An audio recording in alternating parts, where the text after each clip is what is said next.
నమస్తే, welcome to ప్రజా సంకల్పం న్యూస్.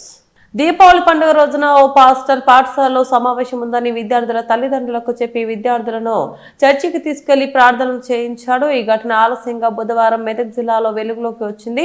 మెదక్ జిల్లా వెల్దుర్తిలో ప్రభుత్వ ఉన్నత పాఠశాలలో సమావేశం ఉందని చెట్టిపల్లికి చెందిన పలువురు విద్యార్థులను యేసు అనే పాస్టర్ స్థానిక చర్చికి తీసుకెళ్లాడు. అక్కడ విద్యార్థులతో ప్రార్థనలు చేయించి కోడిగుడ్డుతో భోజనం తినిపించాడు. అనంతరం ఆ వీడియోలను యేసు సోషల్ మీడియాలో పోస్ట్ చేయడంతో విద్యార్థుల తల్లిదండ్రులు ఆగ్రహం వ్యక్తం చేశారు.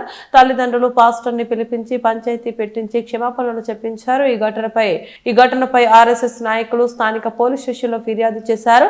వెల్దుర్తి ఎస్ఐ రాజు ఇరుపక్షాలను పోలీస్ స్టేషన్ కు పిలిపించి మాట్లాడారు. తప్పు ఒప్పుకున్న పాస్టర్ మరోసారి ఇలాంటి తప్పు చేయనని మాట్లాడడంతో వివాదం సద్దుమణిగింది.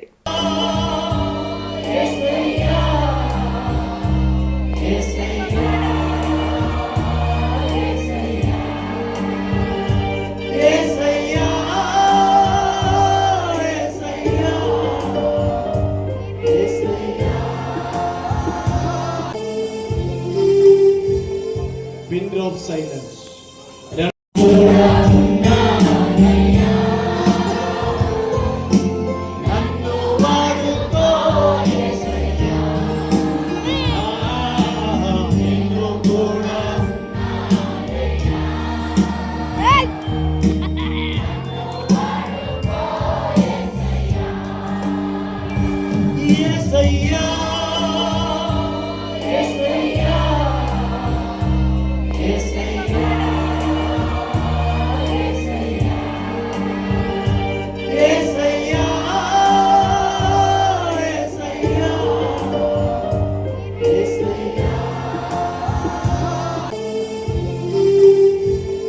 Window of silence.